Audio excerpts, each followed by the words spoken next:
Technology is a real deceptive sort of beast, because what technology does to us is we think it's far, far away, when meanwhile it's very, very close. At Singularity University, we have the person who founded it, Peter Diamandis. He created something called the 6 Ds. And the 6 Ds is what all technological sectors go through.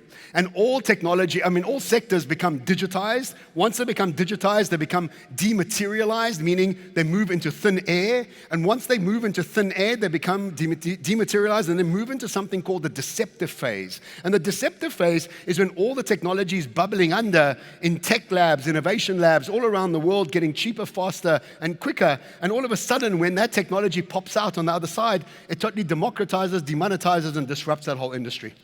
I'm going to give you an example you've heard 1,000 times, but I want you to hear about it and think about it in this process. 1976, the first camera arrives in Kodak, the first digital camera. I don't know if you know this, but it weighed 8 kilos and took 22 seconds to take a photo. Imagine the influencers holding for that. 22 seconds. Oh, don't move. 22 seconds, 8 kilos. What did the board of Kodak say?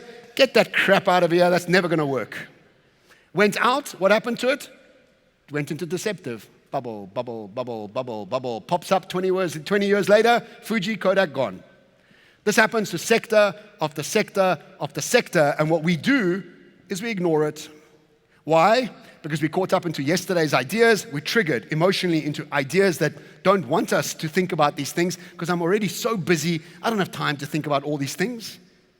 And so we realize that what this is actually doing is making a world called the zero marginal cost society, meaning that anything that's created digitally and shared for absolutely free.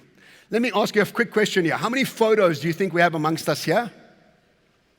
Millions? How much do they cost you to take? Nothing. When you put those 22 filters on them to make yourself look like a supermodel and then shared them with your friends, how much did that cost? Nothing. So all of us are actually supermodels, and it cost us almost nothing. And that's become the norm.